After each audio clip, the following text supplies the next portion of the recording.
There is a category of God in Elden Ring that never speaks, never appears on screen in any conventional sense, and never explains itself. And yet every war, every madness, every act of desperate faith in the lands between traces back to one of them.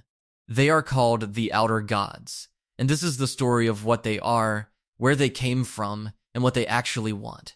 Let's start with the one everyone already half understands without knowing its name, because it's the one running the show when the game begins. The Greater Will is the outer god behind the Golden Order, behind the Erd Tree, behind Queen Marika and the entire civilization the player is dropped into at the start of Elden Ring.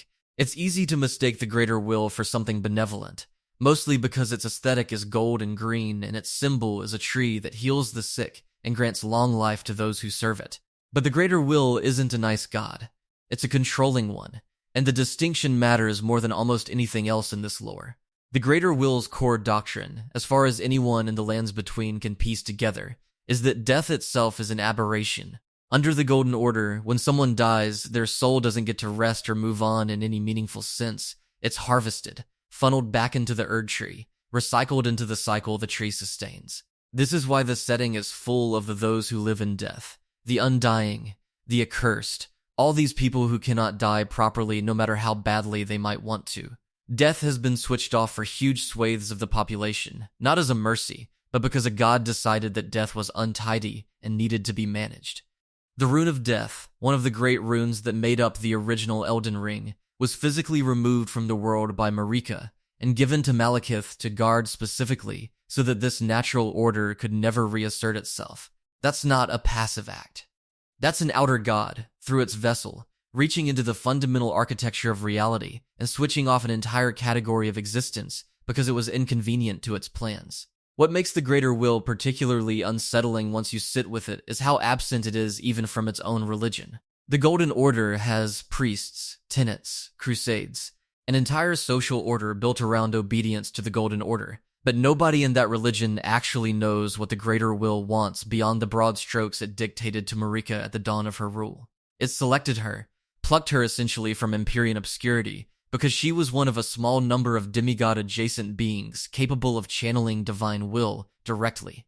It gave her the Elden Ring, or perhaps more accurately, it used her to construct the Elden Ring, weaving several of the great runes and physical Erd Tree seeds into a single unified conceptual framework for how existence in the lands between was supposed to function. Marika became, in effect, the interface between an incomprehensible outside intelligence and the physical world. She wasn't just its high priestess, she was closer to its hardware. And then, at some point before the game even starts, Marika shattered the Elden Ring herself. This is the founding catastrophe of the entire plot, the thing that kicks off the shattering war between her children and lieutenants, the reason the player character exists as a tarnished being called back to the lands between at all. The precise motive is one of the most argued over mysteries in the entire game, but the pieces we do have suggest something close to rebellion. Marika didn't just fail to maintain the Golden Order, she broke it on purpose, removing the Rune of Death from its housing, and shattering the ring so thoroughly that its shards, the Great Runes, scattered across the lands between and had to be forcibly implanted into demigods just to keep the world from collapsing outright. A god's chosen vessel, sabotaging the god's own machine from the inside. That's not the behavior of a loyal high priestess. That's the behavior of someone who, after however many centuries of service, decided the deal wasn't worth it anymore. This is where the Greater Will starts to look less like a straightforward tyrant and more like something closer to indifferent. Because here's the detail that a lot of players miss on a first playthrough. After the shattering, after Marika's rebellion, the Greater Will doesn't send help. It doesn't intervene. As far as anyone can tell, it goes silent.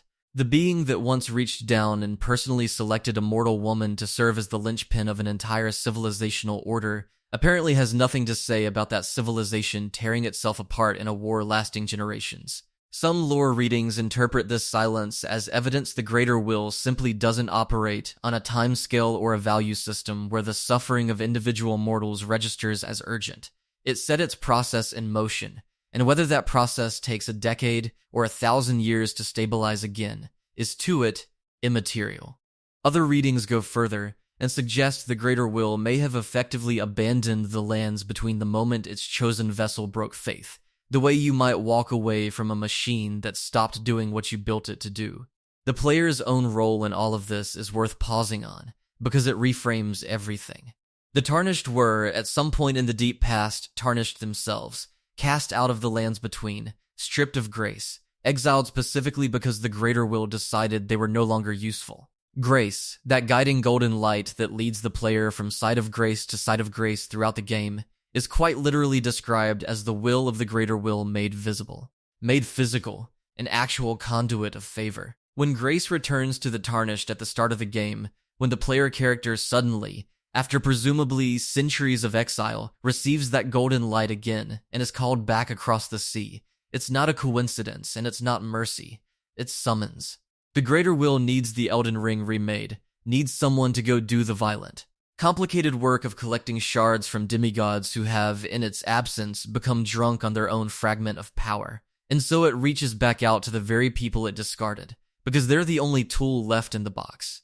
There's something almost mercantile about this, and that's deliberate, because that mercantile quality is one of the through lines connecting every outer god in this setting, not just the Greater Will. None of them love their followers. None of them are moved by devotion for its own sake. They use what's useful and discard what isn't, and the entire cast of major characters in Elden Ring, Marika, the demigods, the Tarnished, Millennia, Moog, are from a certain angle just personnel. Highly capable, occasionally tragic personnel, but personnel nonetheless, cycled in and out of service to forces that experience time and morality on a scale no mortal character in the story is built to comprehend.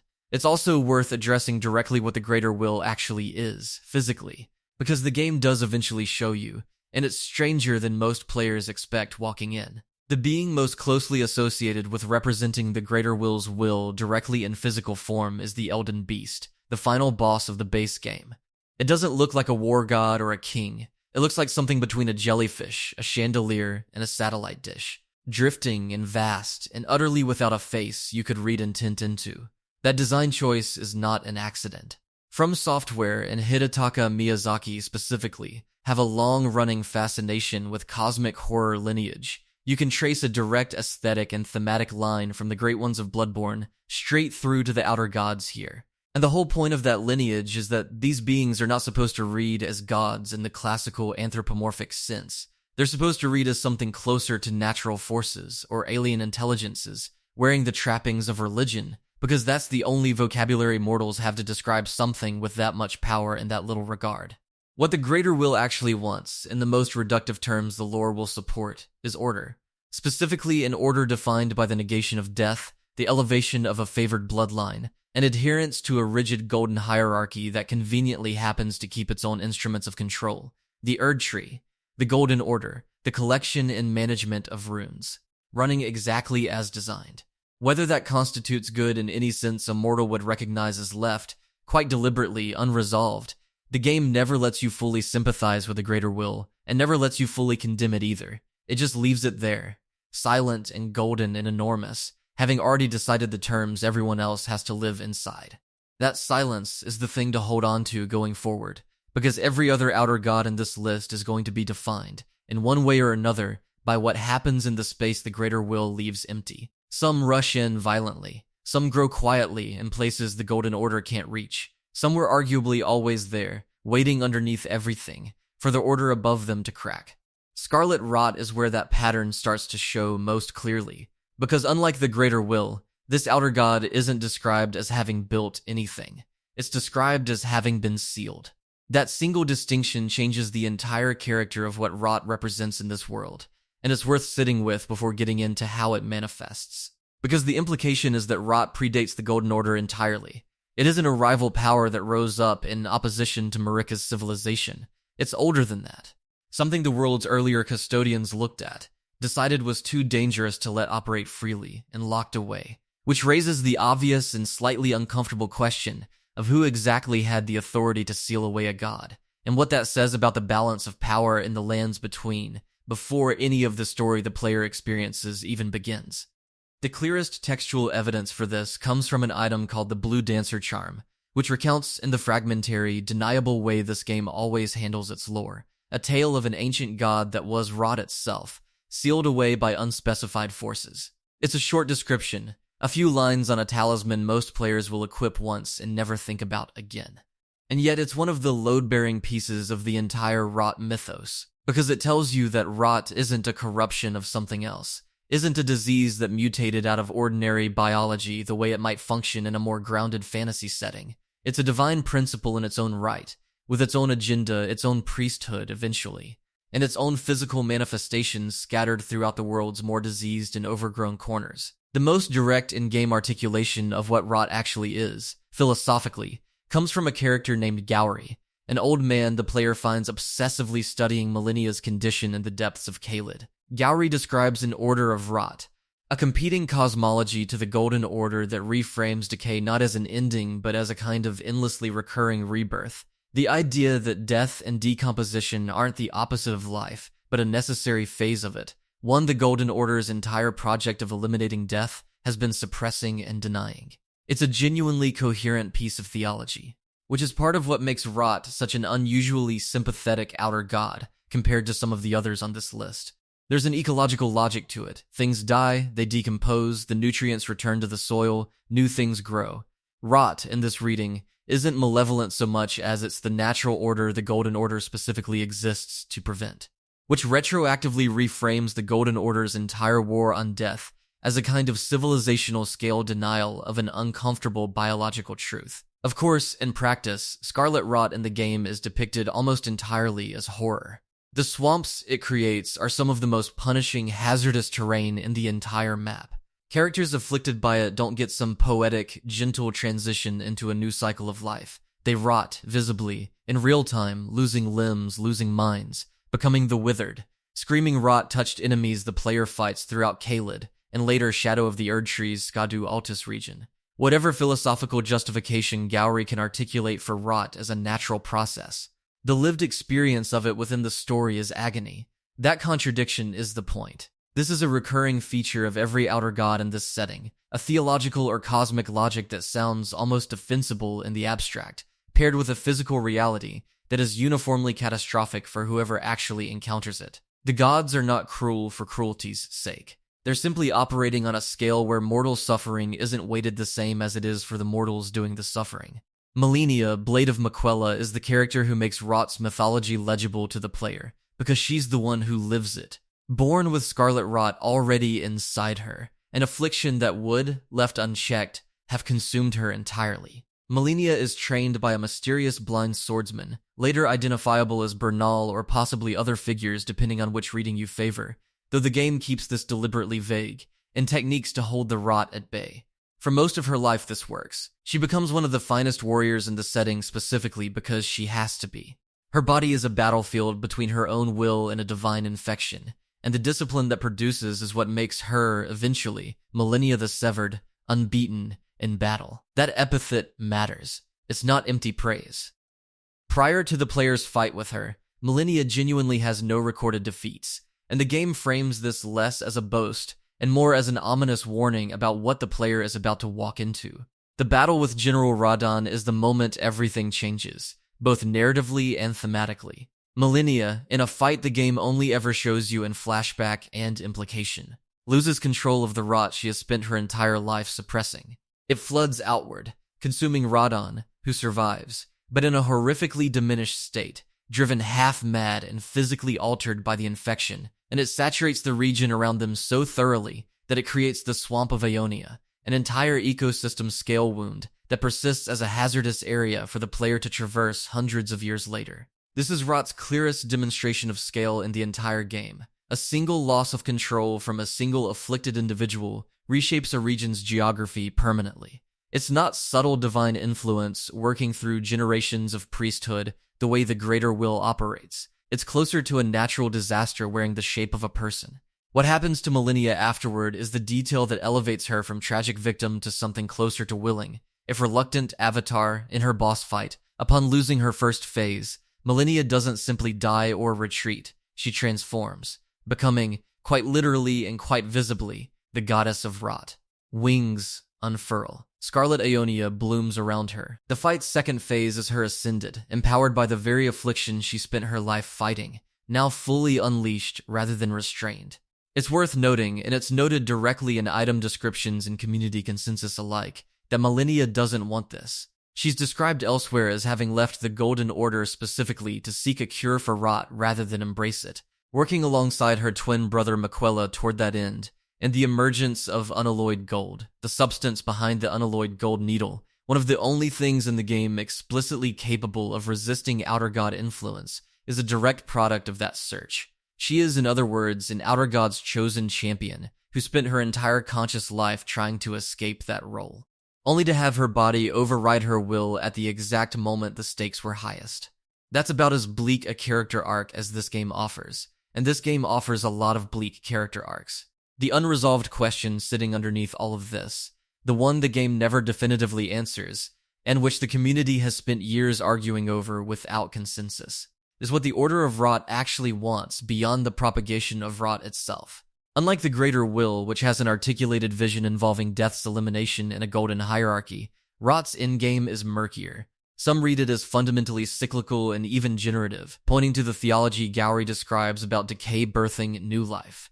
The idea that an ecosystem entirely saturated in rot might eventually stabilize into something new, rather than simply ending in total sterility. Others point to the sheer, unrelenting horror of every actual instance of rot the player encounters, and conclude that whatever grand ecological logic underlies it, its short-term expression is indistinguishable from apocalypse. It's possible both readings are simultaneously true, and that's arguably the most From Software answer available, a genuinely ambiguous divine principle, terrifying up close and possibly, on some timescale no mortal character will live to see vindicated. Correct. What rot demonstrates about the Outer Gods as a category, more than almost any other entry on this list, is how thin the membrane is between a god's presence in the world and a natural phenomenon. The Greater Will has priests, doctrine, a visible church. Rot has swamps. It has infected knights stumbling through Caelid, with no memory of who they were before the disease took them. It has a demigod who never wanted the title she was given transformed against her own volition into the thing she spent decades resisting. There is no congregation gathering to praise the Order of Rot.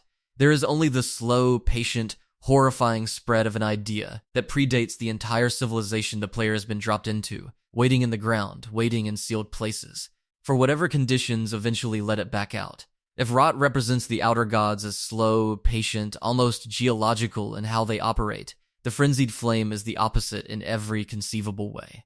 It's fast, it's loud, it's the most overtly hostile of all the major Outer Gods toward the concept of life itself, and it's the one the game goes furthest out of its way to warn the player about before ever letting them get close to it. Where the Greater Will represents order and continuity, the Frenzied Flame represents the desire to burn the entire experiment down and start over with nothing. It is, without much competition, the bleakest philosophy on offer in a game that does not shy away from bleak philosophies. The Frenzied Flame's origin story, as much as it can be pieced together, ties back to an event called the Night of the Black Knives, and more specifically, to the fate of the Three Fingers, a strange hand-shaped entity kept sealed beneath the Round Table hold in the deepest, most forbidden part of the player's home base for most of the game.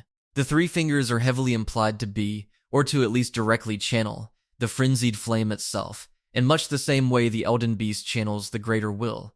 They're kept locked away specifically because contact with them is catastrophic. Touch the Three Fingers, accept what they offer. And the player character is irreversibly branded with the Flame of Frenzy, setting the game onto one of its darkest possible ending paths. What the Frenzied Flame actually wants is stated about as plainly as this game ever states anything: unification of all things into a single flame. Not metaphorically. The endings associated with embracing the Frenzied Flame describe an item text and NPC dialogue, an actual conflagration that would consume every living thing, every god, every remaining fragment of the Golden Order, and reduce all of existence to one undifferentiated fire. It's not conquest. It's not even really destruction in the sense of clearing space for something new to grow, the way Rot's ideology at least gestures toward regeneration. It's closer to a kind of ultimate leveling, the idea that if suffering, hierarchy, and inequality are inherent to existence, as long as things remain separate and distinct from one another, then the only true solution is to erase the distinctions entirely. Burn away the difference between king and beggar, between god and worm, until there's nothing left to suffer because there's nothing left. Period. That philosophy doesn't emerge from nowhere, and the game is fairly explicit about where it comes from: despair. Specifically, the despair of people the Golden Order failed or actively persecuted. The clearest example referenced in item descriptions tied to the Three Fingers and to Frenzied Flame lore generally involves the Great Caravan, a group condemned to death by mass burial for the crime of heresy against the Golden Order, buried alive en masse for believing the wrong thing. It's from precisely that kind of atrocity, the game implies, that the Frenzied Flame draws its power and perhaps even its origin, as though the sheer concentrated agony and hatred of people wronged by the Golden Order's rigid hierarchy congealed into something with enough will to act. If that reading holds, the Frenzied Flame isn't simply chaos opposing order in the abstract. It's closer to consequence. It's what the Golden Order's cruelty, left unaddressed for long enough, eventually produces. Shabriri is the character who makes this Outer God's presence tangible for most players on a first playthrough, mostly because he's genuinely unsettling in a way that sneaks up on you. Shabriri appears throughout the early and mid-game disguised in various forms, offering the player cryptic, unsettling guidance, always pushing toward paranoia and violence against figures who seem, at least on the surface, benevolent. His talisman, once the player realizes what's been happening, inflicts madness and causes nearby NPCs to become hostile, a mechanical representation of exactly what Frenzied Flame followers are described as spreading wherever they go. Followers of the Frenzied Flame are visually marked by burnt-out eye sockets replaced with flickering yellow fire, a detail that recurs across multiple characters and enemy types. And it's a genuinely effective piece of character design because it externalizes the Flame's core promise: give up your sight, your individual perspective on the world. And in exchange, you receive a kind of terrible clarity, a singular unifying vision that erases the burden of being a separate, suffering self. Hayeta, a blind maiden the player encounters at several points across the world, offers one of the more quietly devastating illustrations of how the Frenzied Flame recruits. She's sympathetic, gentle, seeking meaning and connection after a lifetime of isolation, and her questline can end in a couple of very different ways depending on player choices. But one of the darker paths available sees her succumb entirely to Frenzied Flame worship, losing herself to it the same way so many of its followers do. It's not depicted as a moment of villainous conversion. It's depicted as exactly what it would actually look like: someone in genuine pain finding an answer that finally, catastrophically, makes that pain make sense. Shadow of the Erd Tree deepens the Frenzied Flame's mythology considerably through Midra, Lord of Frenzied Flame, one of the DLC's major boss encounters. Midra's backstory reframes the Flame's appeal in more intimate, less overtly apocalyptic terms than the base game's ending texts suggest. He's a scholar originally, someone who devoted himself to studying frenzy specifically to try to cure or contain it, and who ultimately succumbed to the very thing he was trying to master. His fight and the surrounding lore texts described frenzy not just as destructive madness, but, disturbingly, as a kind of communion. A mind opened wide enough that it can perceive other minds, other consciousnesses, directly, without the usual boundaries of individual selfhood in the way. Midra's tragedy is that this communion, once open, cannot be closed. He becomes, in his boss arena, less a singular entity than a kind of writhing chorus, other burnt, screaming faces visible within his design. Other people he's absorbed or merged with over however long he's been consumed by the flame. It's one of the more purely horrifying pieces of character design in the entire game, and it functions as a direct visceral answer to the more abstract unification of all things language from the base game. This is what that unification actually looks like from the inside, not peace. Not the erasure of hierarchy into something egalitarian, but a screaming permanent loss of the boundary between self and other. Mechanically and narratively, the Frenzied Flame ending remains one of Elden Ring's most divisive, because of how uncompromisingly bad it frames the outcome, where several of the other major endings offer at least a plausible case for being a net improvement. Restoring the Golden Order under reform, handing power to the moon, letting Ranni usher in an age defined by quiet, distant stars rather than divine micromanagement. The Frenzied Flame ending describes the player character becoming Lord of Frenzied Flame and setting all of existence alight. Full stop. There's no reformist reading available. It's presented, deliberately, as the worst possible outcome the story offers, and reaching it usually requires actively working against several of the game's more sympathetic characters and quest lines to get there. And yet, And this is the detail that keeps the frenzied flame from being a simple, cartoonish evil in the way it could have been in a less careful piece of writing. Its philosophical root is never dismissed as illegitimate. The despair it's built from is real despair, inflicted by a real oppressive religious hierarchy that burned heretics alive and denied entire populations the basic mercy of death when they wanted it. The frenzied flame is monstrous, but it's monstrous in a way that traces its lineage directly back to the greater will's own cruelty, which puts these two outer gods, order and chaos, golden light and burning eyes, in a much closer relationship than a first read of the game's iconography would suggest. They're not simply opposites. One is arguably a wound the other inflicted, grown large enough and old enough to have developed a will, a doctrine, and a desire to see the thing that caused it erased entirely. The Formless Mother is, by design, the hardest of the major outer gods to pin down, and that difficulty is itself part of the point. Where the greater will has an entire civilization built in its image, and the frenzied flame has multiple named followers spelling out its doctrine across several games' worth of lore texts, the Formless Mother has one primary vessel, a scattering of item descriptions, and an atmosphere of dread that the game generates almost entirely through implication. Also called the Mother of Truth, she's the outer god of blood, and her presence in the story runs almost entirely through a single demigod, Mohg, Lord of Blood. Mohg is one of the more tragic figures among Mareka's children, and his backstory does a lot of work in explaining why he might have been receptive to an outer god centered on blood and suffering in the first place. He was born in Omen, a demigod bearing the horned, beast-like traits the Golden Order considers a shameful mark, rather than a mark of divinity, despite Omen's being, by most in lore accounts, closer to the original. Unaltered blood of the Golden Order's ancient lineage than the purified appearance the ruling family cultivates. Omens are treated across the setting with revulsion bordering on genocide. There are entire buried settlements dedicated to hiding them away, and Mohg himself spent formative years exiled to subterranean shunning grounds specifically because of what he looked like at birth.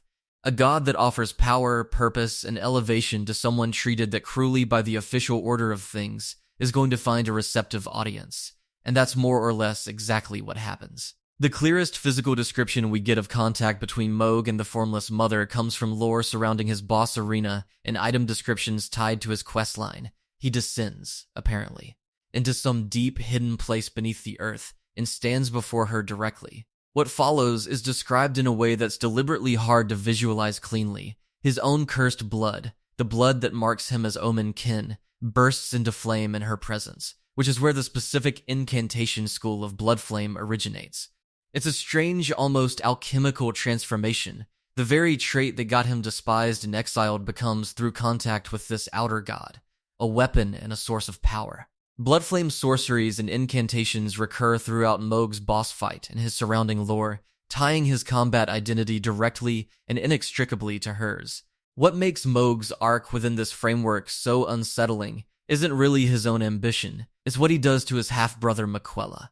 Miquella, born a demigod of extraordinary compassion and empathy, but cursed with a body that refuses to age past childhood, spends much of the backstory attempting his own project to cure the various afflictions plaguing the lands between, rot included, and eventually to essentially rewrite the emotional and metaphysical rules governing love itself, weaving a kind of controlled, absolute charm that removes doubt and hesitation from anyone who feels it. It's genuinely one of the more disturbing character concepts in the entire game once you sit with what it actually means, but that's a separate conversation.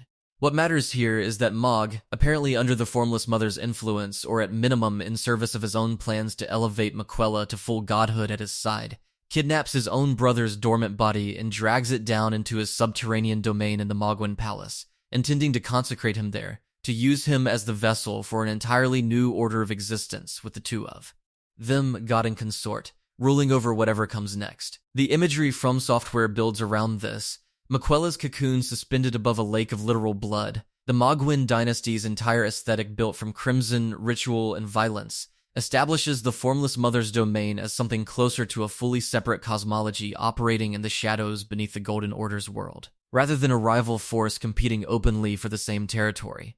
This is a recurring structural choice across several of the lesser documented outer gods. They don't announce themselves. They work through a single vessel in a single hidden location, and their influence on the wider world is indirect, mediated entirely through whatever their chosen champion decides to do with the power they've been given.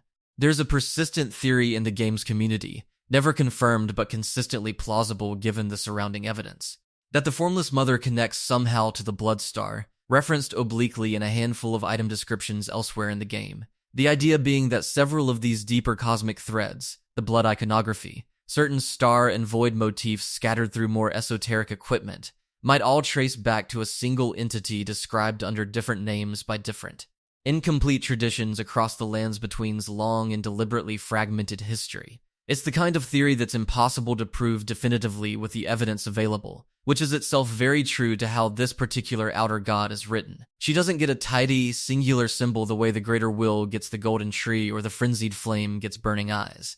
She gets blood, wounds, and inference, scattered across a handful of texts that never quite resolve into a complete picture. What the Formless Mother ultimately wants remains the least articulated of any major outer god's ambitions in the entire game. She craves blood and wounds. According to what little text exists, that much is stated close to directly. But whether that craving serves some larger cosmic purpose, some rival vision of order to set against the Golden Orders, or whether it's simply an appetite without any grander philosophy attached to it at all, the game never says. That absence of explanation is doing real narrative work though, because it forces the player to sit with something the other outer gods, for all their alienness, don't quite force you to sit with. A divine power that might not have a plan for the world at all. Just a hunger, a single devoted worshipper willing to feed it, and a domain far enough beneath the surface that almost nobody else in the lands between even knows to be afraid of it. The Fell God occupies an odd position in this lineup, because unlike the Greater Will, the Frenzied Flame, or even the more mysterious Formless Mother, its primary followers aren't demigods or Empyreans or ambitious court figures. They're giants, an ancient, largely wiped out race who once inhabited the lands between long before the Golden Order rose to dominance, and whose remaining presence in the game is almost entirely elegiac, a culture in its final dying stages. Clinging to a god that has already, for all practical purposes, lost, the fire giants and the fire monks who serve their beliefs are found primarily around the mountaintops of the giants late in the base game, a bleak, frozen, ash-choked region that feels less like a living settlement and more like a graveyard someone forgot to stop building on top of. The Fell God's incantations, passed down through the fire monks, are some of the most devastating pyromancy available in the entire game. Genuinely apocalyptic tier spells capable of raining fire across huge areas, and that raw destructive capacity fits the character of this outer god well, where the frenzied flame wants to unify all things into a single fire as an act of philosophical erasure. The Fell God's fire reads as something closer to punitive, or perhaps simply indifferent in the way natural disasters are indifferent. It doesn't burn to erase distinction, it just burns. The clearest physical manifestation of the Fell God's continued presence comes during the fight with the final fire giant boss, one of the more grueling encounters in the base game. After the player strips away roughly half of his health, the giant's stomach splits open to reveal a great burning eye. A startling, sudden reveal that the giant the player has been fighting this entire time isn't simply a large, angry creature defending his mountain, but something closer to a vessel, carrying a fragment of divine fire literally inside his body. It's one of the more visceral, body horror adjacent representations of an outer god's influence anywhere in the game, on par with Midra's writhing, absorbed faces in the DLC, and it reframes the entire fight retroactively. This wasn't just a giant. This was, in some sense, the last physical container for a dying god's remaining spark. Community theorizing around the Fell God tends to focus on a detail that's genuinely a little strange for a From Software game to include even obliquely, an apparent association with Jupiter, or at least with a celestial body exhibiting storm and cyclone imagery, consistent with Jupiter's Great Red Spot, drawn from item descriptions tied to giant lore into the broader astronomical motifs, scattered throughout Elden Ring's world building. It's never stated outright, and treating it as confirmed fact would be overreaching what the text actually supports, but it's a consistent enough thread that it's worth mentioning as one of the more interesting unresolved corners of this mythology. The suggestion that at least one of these outer gods may have origins, or at least associations, extending beyond the planet the lands between sits on entirely. Elden Ring is, after all, a game that eventually reveals stars themselves as active cosmic forces with their own agendas, so a god tied to a specific celestial body isn't as far-fetched within this specific fictional framework as it would be almost anywhere else. What the Giant's Fall says about the Fell God, more than any single spell or boss fight, is that being an Outer God's chosen people offers no protection against obsolescence. The Giants were once populous enough, powerful enough, that their war with Godfrey and the forces of the nascent Golden Order is remembered as one of the defining conflicts of the setting's ancient history. The giant Golden Order War, referenced in multiple item descriptions and in the design of the frozen, corpse-strewn mountaintops region itself, which is littered with the remains of that older conflict, and yet by the time the player arrives, the giants are nearly extinct, reduced to a handful of guardians and a couple of fire monks maintaining rites for a religion that has, in every practical sense, already lost its war. The Fell God didn't save them. Whatever fire it granted its followers wasn't enough to prevent the Golden Order from grinding an entire people down to remnants, clinging to a frozen mountain at the edge of the map. It's one of the more quietly devastating pieces of world building in the game, precisely because it's never framed as a tragedy in the text. It's just presented as fact, background scenery for a boss fight, the kind of detail you only notice if you stop to actually read what you're walking through. This pattern, a god whose followers lose, decisively and permanently, to the Golden Order's expansion, matters for understanding the overall shape of this cosmology, because it establishes that Outer God doesn't mean equally matched rival to the Greater Will. Some of these entities operate on the scale the Greater Will does. Others, like the Fell God, appear to have had their moment, lost it, and now persist only as a fading ember, tended by the last few believers who haven't yet given up or died out.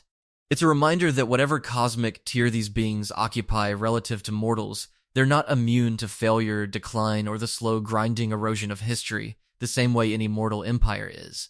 The Dark Moon sits in an interesting category compared to everything discussed so far, because it's the only outer god in this entire list that the Greater Will is explicitly, textually described as being allied with. Every other entity on this list positions itself, in one way or another, as a rival, an alternative, or simply an indifferent bystander to the Golden Order's project. The Dark Moon is different. It's tangled up with the Greater Will's own history in ways that suggest whatever conflicts exist among these cosmic powers. This particular relationship is closer to partnership than opposition.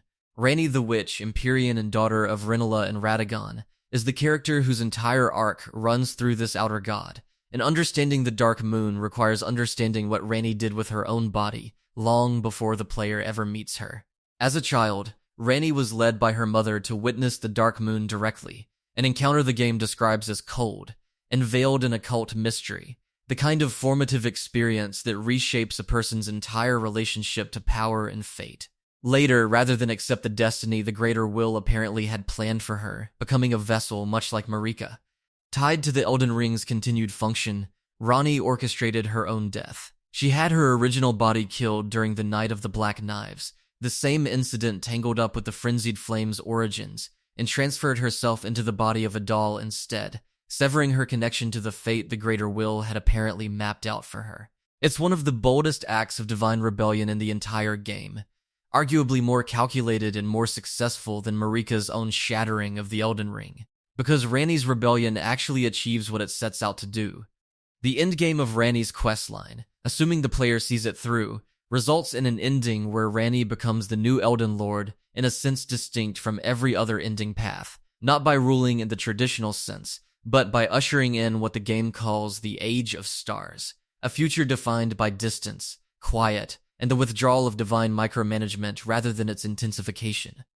It's frequently misread, even within dedicated lore communities, as an ending where the outer gods are banished from the lands between entirely, a final rejection of divine interference altogether. That reading doesn't hold up against the actual text. Ranni's ending minimizes the Greater Will's influence, pulls it back, distances the world from its direct governance for what's implied to be a very long stretch of time, but it doesn't remove that influence permanently, and it certainly doesn't touch the other outer gods at all. Banishing the outer gods as a category is described elsewhere as Miquella's ambition, not Ranni's, a distinction worth being precise about since the two goals get conflated constantly in casual discussion of the endings. What the Dark Moon actually represents, symbolically and thematically, is something closer to distance itself, the vast, cold, unknowable expanse of space, stars, and the moon rather than any warm, life-sustaining principle. Where the Erd Tree offers healing, long life, and the promise of a managed eternity, the Dark Moon offers something closer to the comfort of being left alone. It's telling that Ranni's magic throughout the game deals heavily in ice, frost, and cold damage, an aesthetic language that reinforces the idea that whatever this outer god represents, it isn't warmth or nurturing in any conventional sense. It's clarity, distance, the kind of cold, clean truth you find looking up at genuinely dark, star-filled sky rather than the kind you find kneeling in front of a golden tree. The deeper history behind the Dark Moon connects to one of the more obscure and genuinely eerie threads in the game's world building, the Nox, and the lost underground city of Noxtella.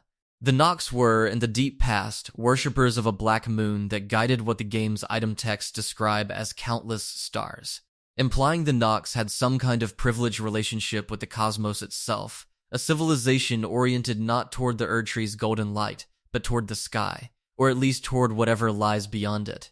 That relationship earned them the Greater Will's ire, for reasons the game never fully spells out, and they were banished underground as punishment, their eternal city buried, their black moon eventually shattered into pieces. It's genuinely unclear from the available text whether the black moon the Nox worshipped is the same entity as the dark moon associated with Ranni, a fragment of it, or a related but distinct phenomenon. The game leaves the connection implied rather than confirmed, which is fairly standard practice for how it handles its more esoteric cosmology. But the thematic through line is hard to miss regardless of the precise metaphysical relationship. Here is yet another instance of the Greater Will violently suppressing a rival cosmic tradition, driving an entire people underground, shattering their god, and leaving their descendants to live out their history in darkness beneath the world their punishers still control the surface of. That history adds real weight to what Ranni eventually accomplishes, because her ending isn't simply a personal rebellion against an assigned destiny. It's a partial vindication of an entire suppressed tradition the Greater Will tried, centuries or millennia earlier, to erase completely. She succeeds in some meaningful sense where the Nox failed. She takes the cold, distant, star-oriented cosmology that got an entire civilization buried alive underground, and through patience, careful planning, and the sacrifice of her own original body, manages to bring it back into contention for control over the lands between's future. Whether that constitutes a genuinely better outcome than the alternatives on offer is, characteristically for this game, left for the player to decide rather than the text to declare.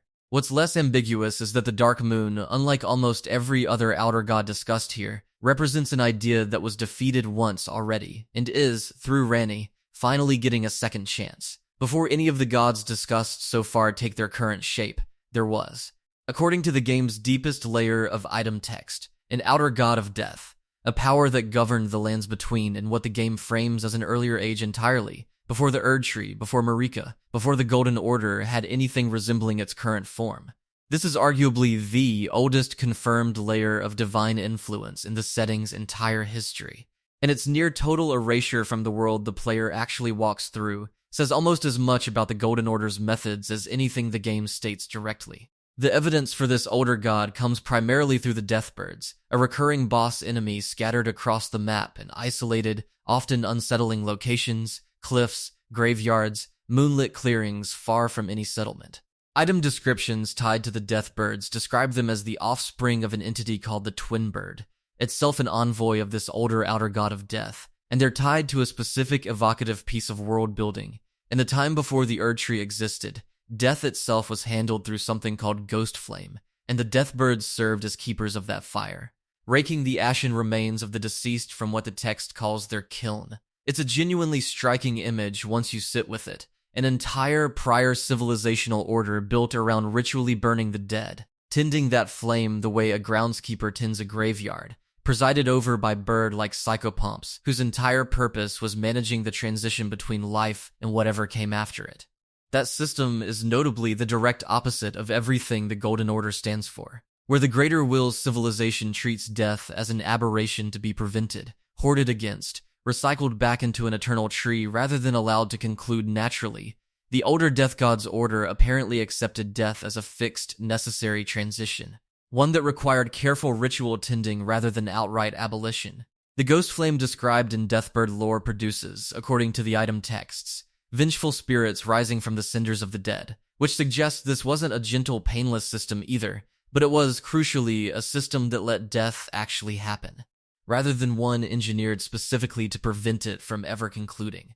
The Golden Order's relationship to this older order is described in terms that leave little room for ambiguity about how the transition between them occurred. The Deathbirds and their patron god are explicitly framed as malevolent from the Golden Order's perspective, and the game states plainly that this contributed to their fading into obscurity. That phrase, fading into obscurity, is doing a lot of quiet, understated work. It's the game's way of describing what amounts to a successful campaign of religious erasure, an entire prior cosmology, an entire prior relationship with death and dying, systematically pushed out, hunted down, or simply outcompeted until its remaining representatives are a handful of solitary, feral, seeming boss enemies haunting the edges of the map, with seemingly no memory of the civilization they once served. Godwyn the Golden's fate connects directly back into this older layer of death mythology in one of the more haunting through lines in the entire game. Godwyn, Marika's firstborn son, was killed at the Night of the Black Knives, that same pivotal, catastrophic event that also touches the Frenzied Flame's origins and Ranni's rebellion. And rather than being allowed the kind of death the Golden Order's own theology would predict, something in his killing prevented his soul from properly departing. He was buried at the roots of the Erd Tree itself, and rather than passing on, he was transformed into what the lore refers to as the Prince of Death, his rot spreading outward from beneath the tree that was supposed to represent the negation of exactly that fate. It's one of the most quietly devastating pieces of irony in the entire setting, the Golden Order's own foundational symbol. The Erd Tree itself has been slowly rotting from the roots for the entire span of the story. Because of an old suppressed relationship with death, the Golden Order thought it had successfully buried, catching up with it from underneath. Sitting alongside, and distinct from, the Outer God of Death is a genuinely different category of cosmic threat entirely, Astel, natural born of the void.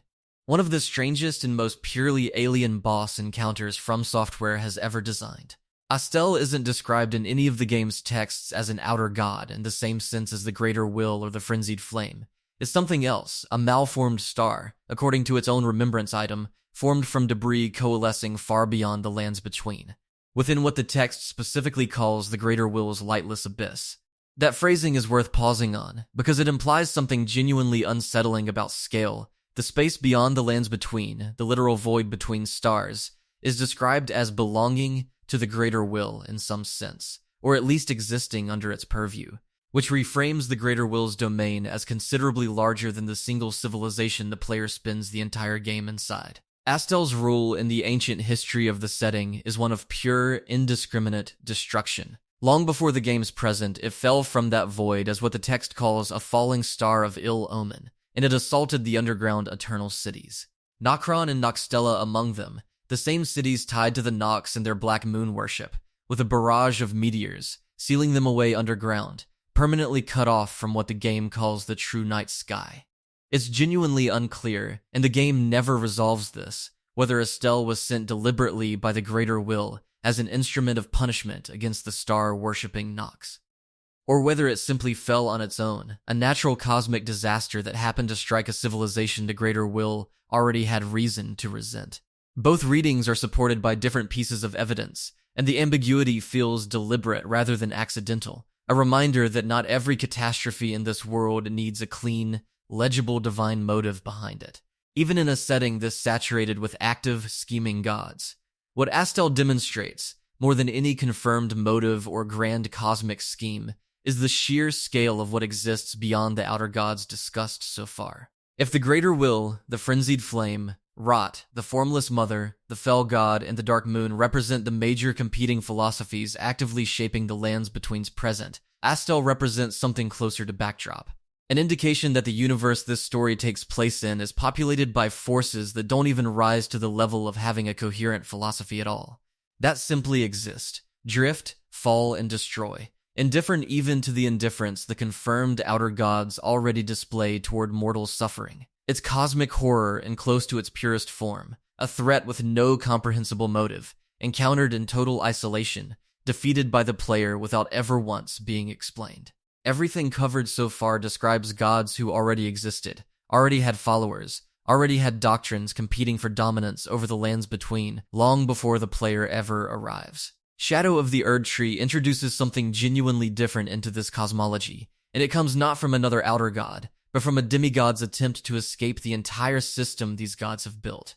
Mequella's plan, once it's finally laid bare across the Delci's back half, isn't to serve an outer god or to overthrow one in favor of another.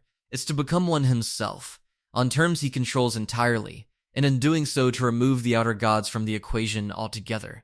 To understand how audacious that actually is within this setting's own internal logic, it helps to go back to what we already know about how Marika achieved her position. Marika wasn't self-made. She was selected by the greater will, elevated by it, made into its vessel. Her godhood, whatever grandeur it projected to the people of the lands between, was fundamentally a form of employment, extraordinary, cosmic scale employment, but employment nonetheless, granted by a power she ultimately answered to and eventually, catastrophically, rebelled against. Mequella looks at that arrangement and, according to the mounting evidence Shadow of the Erdtree lays out, decides he wants none of it. He doesn't want to be chosen. He wants to walk through the same gate of divinity his mother once used and claim godhood on his own initiative, without an outer god's sponsorship, and without, crucially, an outer god's ongoing leash. The mechanism he settles on is horrifying in a way that becomes clearer the longer you sit with the Delci's implications. Mequella needs a consort, the same structural role Mohg occupied for the formless mother in miniature, except here it's Mequella himself constructing the arrangement, rather than serving as the junior partner in someone else's. His chosen consort is Radahn, not the man Radahn was, exactly, but his corpse, reanimated and fused with the remains of Mohg's body, resurrected through processes the game only shows in fragments in Aftermath.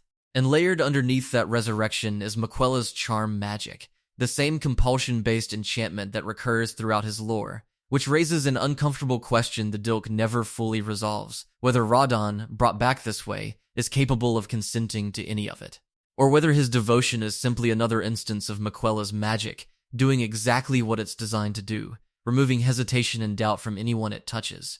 What makes this arc land as tragedy rather than straightforward villainy, and this game is extremely reluctant to let anything land as straightforward villainy, is the presence of Saint.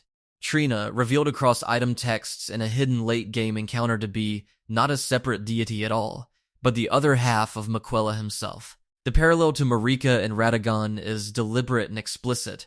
Marika's godhood came bundled with a second, distinct personality sharing her body, and Mequella's pursuit of the same godhood produces the exact same fracture. Saint, Trina is the part of Mequella capable of love without agenda, without compulsion, without the calculating ambition that drives the rest of his plan forward. And Mequella, understanding on some level exactly what he's about to become, abandons her. Deliberately, he leaves her sealed away in the stone coffin fissure, discarding the one part of himself that might have stopped him, along with. Item texts suggest other fragments of his own compassion and humanity shed one by one along his pilgrimage toward the Gate of Divinity, as though godhood on these terms requires methodically amputating everything in yourself that might object to the process. Saint Trina's own message to the player, once you finally reach her, is about as direct as this game's writing ever gets. Godhood would be Mequella's prison, and a caged divinity is beyond saving. She asks essentially to have him killed, not out of malice or rivalry, but because she understands from the inside exactly what he's trading away to get what he wants, and she believes death is a mercy compared to what he's about to become. It's a genuinely upsetting request precisely because it isn't cynical. Saint, Trina loves Mequella. She's asking for his death as the more compassionate outcome available to him, which retroactively reframes every other instance in this mythology where a character willingly accepts an outer god's elevation, Malenia becoming the goddess of rot, Mohg descending to the formless mother, Marika accepting the greater will's selection as something that maybe should have been refused if any of them had been given the option Saint Trina is trying to give her other half. Mequella's stated goal, the Age of Compassion, positions his ambition as fundamentally different from every prior contender for control over the lands between's future. He's not proposing another Golden Order under different management. He's not proposing chaos or unification through fire. According to the fragments the deal provides, he wants a world governed by compulsion toward kindness itself, a world where his charm magic, scaled up to whatever degree godhood would allow, simply removes the capacity for cruelty from everyone it touches. Framed generously, that's a genuinely compassionate vision, an attempt to fix at the metaphysical level the same problems of exile, persecution, and suffering that produced entities like the Frenzied Flame in the first place.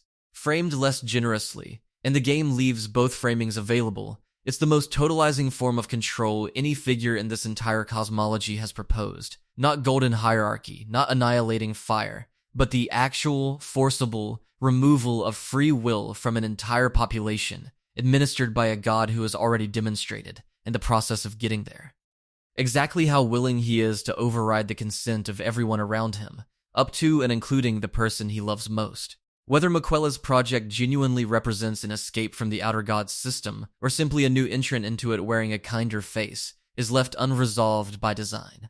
What is clear, and what makes this the natural culmination of everything this video has been building toward, is that Miquella is the first figure in the entire mythology to look at the whole arrangement: order versus chaos, rot versus rigidity, distant gods using mortal proxies as disposable instruments of their will, and decide the correct response isn't to pick a side. It's to seize the mechanism of godhood itself and take it out of divine hands entirely. Whether that makes him this world's first true revolutionary or just its most dangerous god yet is, characteristically, a question this game refuses to answer for you. It's worth stepping back from the lands between entirely for a moment, because the Outer Gods didn't emerge from nowhere in From Software's design philosophy, and understanding where this concept came from actually clarifies what it's doing here. The clearest ancestor of the Outer God as a category is the Great Ones of Bloodborne, a game Hidetaka Miyazaki directed several years before Elden Ring, and the family resemblance between the two is close enough that it's not really speculation to call Elden Ring's cosmology a direct evolution of ideas Bloodborne introduced first. In Bloodborne, the Great Ones are vast, alien, functionally incomprehensible beings existing largely beyond the reach of human perception, worshipped by a secretive scholarly organization that spends the entire game trying to communicate with them, learn from them, or in some cases literally become pregnant with their offspring, with results that are uniformly catastrophic for the humans involved. The most direct textual link between the two games' cosmologies comes through a specific Great One called the Moon Presence, alongside descriptions of other Great Ones that draw explicitly and repeatedly from HP. Lovecraft's conception of cosmic indifference, the idea that the universe contains intelligences so far beyond human comprehension that their motives aren't evil in any way we could recognize as evil. They're simply operating on a scale where human concepts like morality, cruelty, or kindness don't meaningfully apply. The same way we don't consider ourselves cruel for the ants we step on without noticing. That Lovecraftian lineage is stamped all over the Outer Gods, and once you notice it, you start seeing it everywhere in Elden Ring's design choices. The Elden Beast's jellyfish and chandelier silhouette, utterly unlike any classical depiction of a benevolent creator god. Astel's insectile, star debris body, assembled from cosmic material rather than anything biological. The complete absence across every single Outer God discussed in this list of a moment where any of them directly explains their motives to a mortal character in clear, comprehensible language. Even the ones we understand best, the greater will, the frenzied flame, are understood entirely through inference, through the actions of their proxies, through fragments of item text written by scholars and priests who themselves only partially grasped what they were serving. That's not a limitation of the storytelling. That's the entire philosophical point being made through the storytelling. A god you could fully understand wouldn't be alien enough to earn the term outer in the first place. Where Elden Ring genuinely diverges from Bloodborne's template, and where it becomes something more ambitious than simply reskinning cosmic horror in a high fantasy setting, is in how thoroughly it politicizes that cosmic indifference. Bloodborne's Great Ones exist mostly outside human social structures, they're worshipped by an isolated research organization, and their influence on the broader world, while catastrophic, doesn't organize itself into competing civilizational ideologies the way it does in Elden Ring. The Outer Gods, by contrast, each come bundled with an entire coherent social and political order. The Greater Will has a functioning theocracy with laws, hierarchies, and an official state religion. The Frenzied Flame has a recognizable recruitment pattern rooted in specific historical grievances against that theocracy. Rot has an actual counter-theology articulated by named scholars. This is cosmic horror reorganized into something closer to comparative religion, or even political theory. Every Outer God functions simultaneously as an incomprehensible alien force, and as a stand-in for a recognizable ideological position. Order versus chaos, hierarchy versus erasure, denial of death versus acceptance of it, inherited destiny versus self-authored rebellion. That double function, alien and political at once, is arguably Elden Ring's single most distinctive contribution to the cosmic horror tradition it's clearly working within, and it's a big part of why this lore has sustained years of community analysis in a way most game mythologies simply don't, pulling every thread discussed across this entire video together. A few patterns emerge that are worth stating plainly, because they cut across every single outer god regardless of how sympathetic or monstrous any individual one appears in isolation. First, every single one of them operates exclusively through proxies. Not one outer god discussed here, not the greater will, not the frenzied flame, not Rot, not the formless mother, not the fell god. Not the dark moon, not the older death god, ever acts directly on the world in a form a mortal character could simply walk up to and negotiate with. They select vessels, they empower champions, they work through demigods and giants and witches and omens, and then, having set those proxies in motion, they largely recede from the story, leaving their chosen instruments to actually live out the consequences. Second, every relationship between an outer god and its primary vessel eventually becomes coercive, whether or not it started that way. Marika served the greater will loyally for centuries before rebelling. Millennia spent her entire life trying to escape Rot's influence before it overrode her anyway. Mog found genuine purpose and power through the formless mother, but built that purpose on the violent abduction of his own brother. None of these arrangements end in anything resembling mutual, uncomplicated benefit. Third, and maybe most importantly, every single outer god in this list is functionally indifferent to the suffering its influence generates. Not cruel, necessarily, the game is careful, repeatedly, not to frame these beings as mustache-twirling villains delighting in mortal pain, but indifferent, the way weather is indifferent, the way geology is indifferent. The suffering isn't the point. It's just what happens. Incidentally, when something operating on a scale this vast brushes up against something as fragile as a human or demigod life. That indifference is, in the end, the thing that unifies this entire cosmology and probably explains why it's resonated with players and lore communities as deeply as it has. Elden Ring isn't really a story about good gods and evil gods. It's a story about power that has entirely outgrown any obligation to care about the things it moves through, and about the specific, recurring tragedy of individual people, Marika, Millennia, Mohg, Ranni, Miquella, caught in the gap between what these forces want and what it costs the people used to get it there. Some of those people rebel, like Marika and Ranni. Some accept the rule and are ultimately consumed by it anyway, like Millennia. Some try to seize the mechanism entirely and escape the system altogether, like Miquella, at a cost the game frames as maybe too high to justify. None of them get out clean. That might be the single most consistent rule governing every outer god discussed across this entire video. Proximity to that kind of power always. Eventually, demands something the mortal standing closest to it wasn't fully prepared to pay. Going back to the greater will one more time feels necessary at this point in the video, because Shadow of the Erdtree fills in a piece of backstory that recontextualizes almost everything discussed about that outer god so far.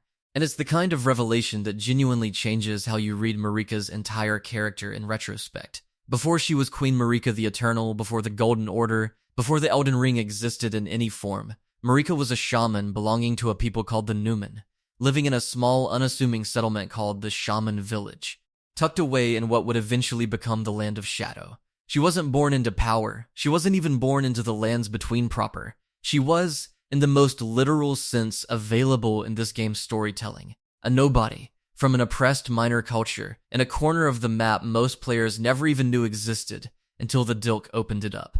The people who ruled over that region before Marika's rise were the Hornsent, and the relationship between the Numen and the Hornsent, as pieced together from item descriptions in the Shaman Village's ruined remains, was not a kind one. The Hornsent used the Numen in what the game's texts describe as ghastly rituals, tied directly to the creation of the unsettling living jar creatures scattered throughout the base game. Those small, hollowed-out, disturbingly organic pot enemies players have been fighting since Elden Ring's launch, treated for years as minor incidental monsters. Retroactively revealed to be a byproduct of atrocities committed against Marika's own people before she ever became a goddess, is a genuinely upsetting piece of retroactive world-building, the kind that recontextualizes something players had treated as throwaway monster design into evidence of a generational trauma sitting at the root of the entire setting's power structure. What happened next is deliberately hazy, more implied than confirmed even by Shadow of the Erdtree's standards, but the shape of it is consistent enough across the available evidence to state with reasonable confidence Marika somehow ascended. She moved from oppressed shaman to Empyrean to the Greater Will's chosen vessel, and in the process, seemingly killed or displaced whatever god the Hornsent themselves had worshipped, using that power or power adjacent to it to claim godhood for herself. It's presented less as a triumphant rags to riches ascension, and more as a kind of righteous, devastating reversal, the oppressed shaman returning to burn down the civilization that tortured her people, wielding exactly the kind of overwhelming world-altering power that made the Hornsent's earlier cruelty possible in the first place. And that reversal, once achieved, didn't stop it reclaiming dignity for the Numen. It became a crusade. Marika sent her son Mesmer, the demigod most explicitly associated with fire in the entire game outside of the frenzied flame itself, into the land of shadow specifically to finish what her ascension started, the extermination of the Hornsent people. Mesmer's fire, described across multiple item texts and directly referenced in his boss encounter, isn't framed as righteous purification so much as it's framed as exactly what it looks like, a genocide, executed methodically, region by region, city by city, until the Hornsent. Once the dominant cultural and political force across that entire land were reduced to scattered, hidden remnants clinging to survival in ruins. The detail that turns this from simple backstory into something genuinely thematically devastating is what happened to Morgott and Mog, two characters players had already met, fought, and formed opinions about long before Shadow of the Erdtree ever revealed any of this. Both are demigods, sons of Marika, both born bearing horns, the physical trait that marks them as omens within Golden Order society, the trait that got Mohg exiled to the subterranean shunning grounds, and got Morgott hidden away and disowned for the entirety of his life, despite eventually ruling as the secret power behind the Golden Order's throne. Shadow of the Erdtree reveals that those horns aren't some random genetic aberration. They're a mark of the Crucible, a symbol the Hornsent themselves once revered, tying Marika's own sons, through some combination of inheritance and irony the game never fully explains, back to the very culture she waged genocidal war against. Her own children carry a visible echo of the people she and her son annihilated, and rather than reckon with that irony, the Golden Order simply treated it as shameful, hid it, punished the children who bore it, apparently without Marika herself ever intervening to protect them. That's the fuller picture the Outer Gods section of this video has been circling around from the very beginning. And it's worth stating plainly now that all the pieces are on the table. The Greater Will's chosen vessel wasn't a serene, benevolent queen who simply drifted into divine favor. She was a survivor of religious persecution, who used the power an Outer God handed her to commit persecution of a comparable, arguably greater scale against the people who'd wronged her, then built an entire civilization's moral and religious architecture on top of that unresolved violence, then eventually turned against the very God who'd elevated her in the first place. Every act of rebellion, cruelty, and quiet suffering discussed across every other Outer God in this video finds its clearest, most concentrated echo in Marika's own arc: oppressed, elevated, transformed into an oppressor, and finally, catastrophically, disillusioned with the deal she made to get there.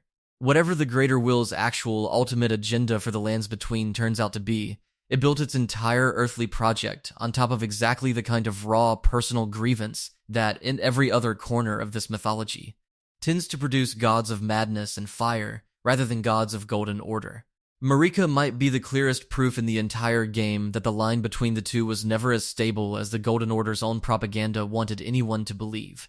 There's one more piece of Shadow of the Erdtree lore worth dedicating real time to, because it might be the single most quietly disturbing revelation in the entire DLC, and it has direct bearing on literally everything discussed about the Greater Will up to this point. It concerns Metyr, Mother of Fingers, and it recontextualizes the actual mechanism by which the Greater Will supposedly communicates with the world at all.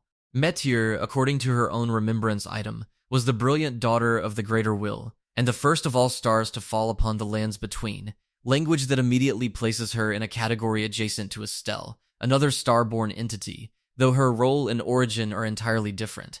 Metyr possessed something called a microcosm, essentially a receiver, a device or organ capable of picking up messages transmitted from the Greater Will across whatever incomprehensible distance separates it from the world it supposedly governs. And it was Metyr who gave birth, quite literally, to the Two Fingers, the strange disembodied hand-like beings who serve as the Greater Will's official spokespeople throughout the entire base game. the ones who select Empyreans, guide the tarnished, and pronounce judgment on who is and isn't fit to become the next Elden Lord. Every piece of guidance the Two Fingers have ever given, across the entire span of the story the player experiences, ultimately traces back to Meteor as its point of origin. Here's the detail that turns this from interesting trivia into something closer to horror. Meteor was damaged long ago, and her ringed finger, a critical piece of her connection to whatever signal the Greater Will was sending, was removed, and she never received another message from the Greater Will again. The remembrance item states this almost gently, almost tragically. Despite being broken and abandoned, she kept waiting for another message to come. That's the load-bearing detail. The entire apparatus of the Two Fingers, the entire mechanism by which the player character and generations of Empyreans and Tarnished before them received what they believed to be direct divine guidance, has been running on a connection that broke at some unknown point in the past and was simply never restored. Nobody downstream of that breakage seems to know it happened. The Two Fingers keep functioning, keep selecting vessels, keep guiding the story forward exactly as they always have, and there's no indication anywhere in the text that they're aware the signal feeding their entire purpose went silent and unknown, possibly very long time ago. Count Ymir is the character who eventually uncovers this, and his reaction to the discovery is genuinely one of the more human, sympathetic threads buried in this DLC's dense lore. Ymir isn't a villain in any conventional sense. He's a grieving father. His child, Yuri, died young, and in his grief, he became obsessed with the Fingers, with Meteor, with the entire apparatus of divine communication that promised, in one reading or another, some path back to what he'd lost. When he finally learns the truth, that the entire system he's devoted himself to has been broken and disconnected for who knows how long, that Meteor has simply been sitting in the dark, waiting for a signal that stopped arriving ages ago, his response isn't to abandon his faith, it's to try to become the new Mother of Fingers himself, ingesting the same substances Meteor once used, attempting to birth a new finger creeper he can raise as a replacement for the son he lost. It doesn't work, not fully. His transformation is partial. His hoped-for resurrection fails, and what he produces instead is more of the same small, twitching finger creeper enemies scattered throughout the DLC's more unsettling corners. It's a small, sad, human tragedy playing out at the absolute bottom of a cosmic system that has, by every indication the text provides, stopped paying attention to anyone involved in it a very long time ago.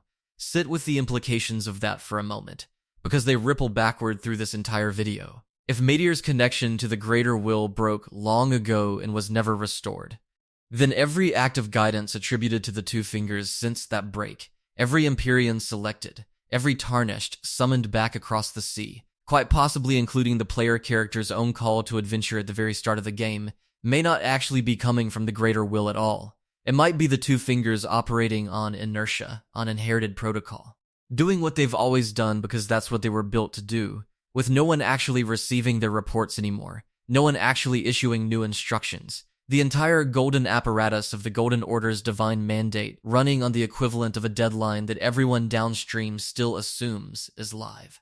It's one of the bleakest, quietest pieces of world building From Software has ever produced, precisely because it doesn't announce itself as a twist. It's tucked away behind an optional boss fight most players will never find, framed as a sad, grieving father's personal tragedy rather than a civilization-shaking revelation, and yet if you actually sit with what it implies, it suggests that the entire golden religious order the Greater Will supposedly presides over might, for some unknown span of time, have been a machine running entirely on its own momentum, with nobody left steering it at all. It's worth spending real time now on the shattering itself, the war that defines the entire premise of the game the player is dropped into.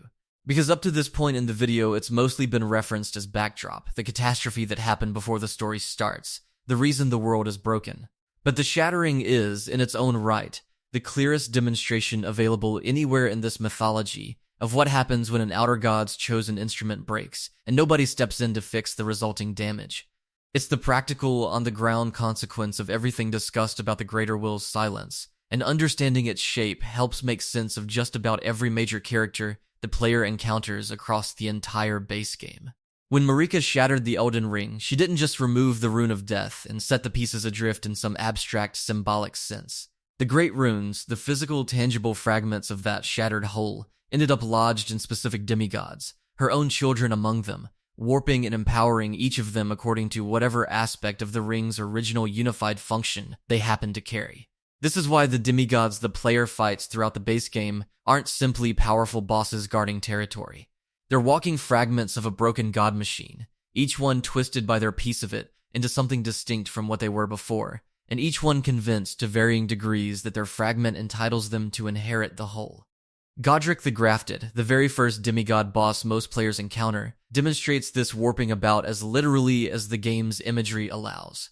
Once a proud, if lesser, member of the ruling family, his great rune corrupts him into an obsessive collector of body parts, grafting the limbs of dragons, other demigods, anything he can seize, onto his own body in a desperate, escalating attempt to compensate for a status he perceives as insufficient. It's grotesque, and it's meant to be. But it's also a fairly direct visual metaphor for what possession of a shattered piece of divine authority does to a mortal or near-mortal mind, an endless, hungry compulsion to accumulate more, because the fragment alone was never going to be enough to satisfy whatever the whole once promised. Radon, General of the War Against the Stars, presents a different flavor of the same underlying problem. His great rune grants him extraordinary gravitational power, enough that in his prime he's described as having literally battled falling stars to keep them from reaching the lands between, a detail that connects directly back to Astel's own history of destroying the Eternal Cities, suggesting Radon's role in this cosmology was, at least for a time, something close to planetary defense.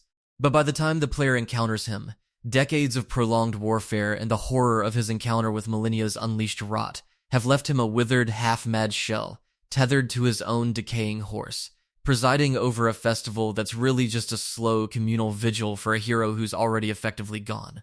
Even the demigods who used their fragment well, who did something genuinely heroic with the piece of divinity they were handed, end up ground down by the sheer duration of a war that was never supposed to last this long. Rykard, Lord of Blasphemy, took his fragment somewhere darker still, rejecting the Golden Order's tenets outright and pursuing a kind of forbidden transformation that ends with him consuming his own god-devouring serpent form, becoming something the game frames less as a demigod gone rogue, and more as a demigod who decided the entire framework was worth abandoning in favor of raw, unmediated power. And Morgott, the Omen King, spends the entire war doing something none of his siblings manage, actually holding the capital, actually maintaining some semblance of order in Lindell in his mother and father's absence, ruling in secret, hidden behind Golden Order propaganda specifically because his own horned appearance would disqualify him from public rule under the same religious system he's propping up. Morgott is, in a real sense, the demigod who took his fragment most seriously as a genuine responsibility, rather than a license for personal ambition, and the game rewards that discipline with almost nothing. No public acknowledgement, no relief from the shame the Golden Order attaches to his birth, just the grinding, thankless work of holding a crumbling city together for a mother who, as far as anyone can tell, never even checked back in to see how he was managing. That's the through line across the entire shattering, and it's the piece that ties this section back into everything the video has already covered about how these outer gods actually operate. The greater will handed out enormous, world-altering fragments of power to a group of demigods and then, functionally, walked away. No oversight, no mediation, no mechanism for resolving the inevitable conflict between siblings each convinced their fragment entitled them to primacy. Just an entire generation of extraordinarily powerful figures, warped in different directions by the specific piece of broken divinity each of them happened to be carrying, left to fight it out amongst themselves for however many years or decades it took for a Tarnished to eventually wander back into the lands between and start collecting the pieces by force. It's less a war in the traditional sense of opposing armies with clear objectives, and more a slow-motion demonstration of what happens to mortal beings when they're handed god-scale power with absolutely no god-scale guidance on what to do with it. The player's actual rule in ending the shattering, once you sit with it against everything discussed in this video, is uncomfortably close to cleanup work rather than heroism in any conventional sense. The Tarnished doesn't defeat the demigods because they're evil, exactly. Most of them are simply broken in ways their fragment of power made inevitable, tragic rather than villainous, sympathetic almost without exception once you dig into their individual item texts and quest lines.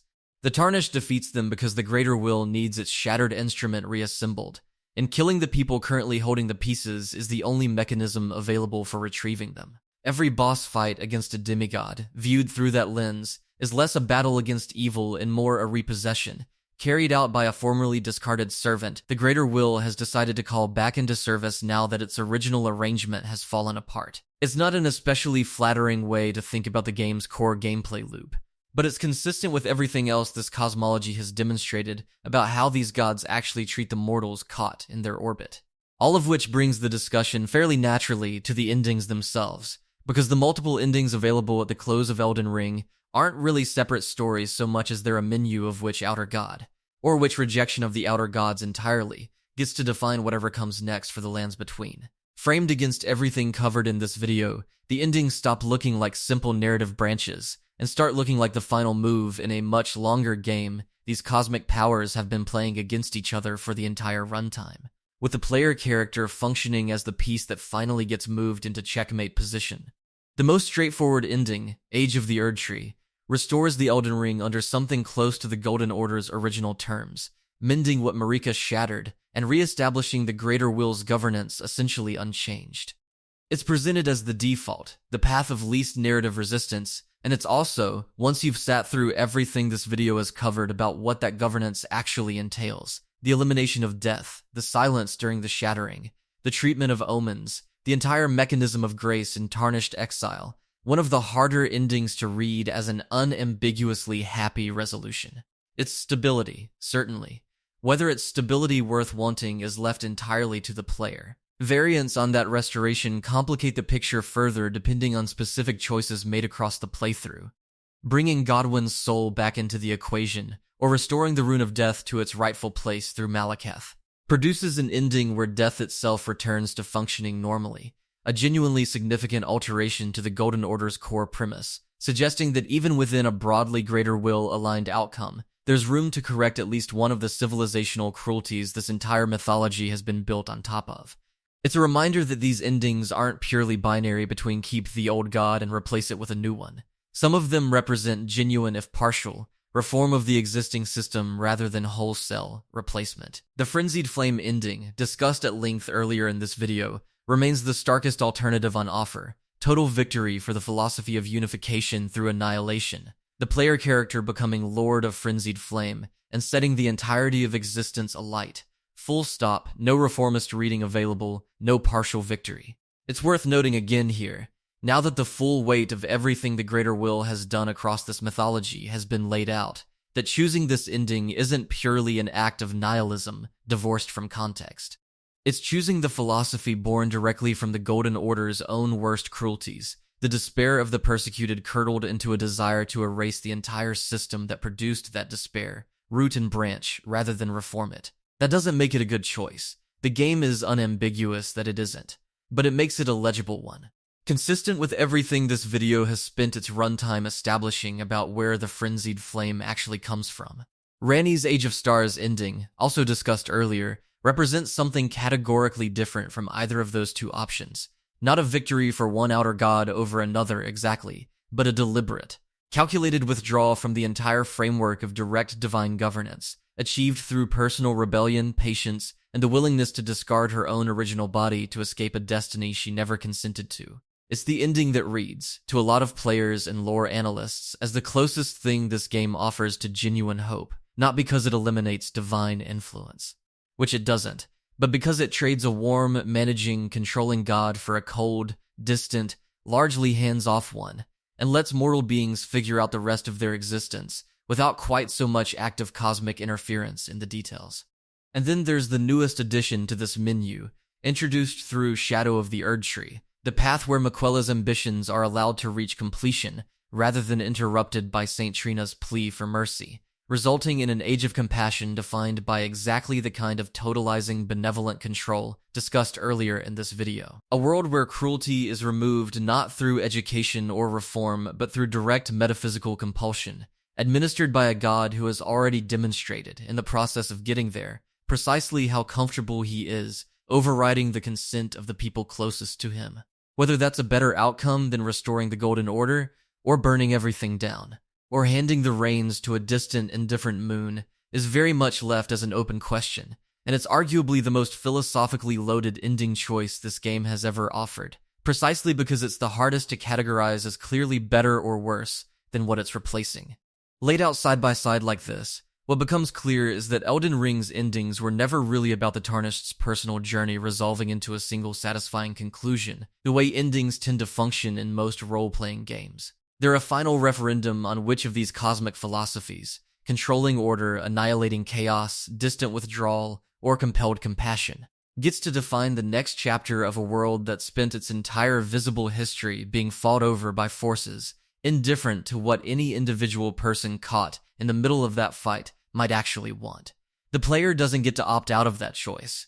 Every ending commits the lands between to someone's vision, imposed from above. The same way every arrangement discussed throughout this entire video has been imposed from above. Even the endings that feel like liberation are, on some level, just a different god's terms replacing the last ones. That might be the single bleakest and most honest thing Elden Ring's entire cosmology has to say. There is no ending available where mortals in the lands between simply get left alone to run their own affairs without some vast, largely incomprehensible power setting the terms first.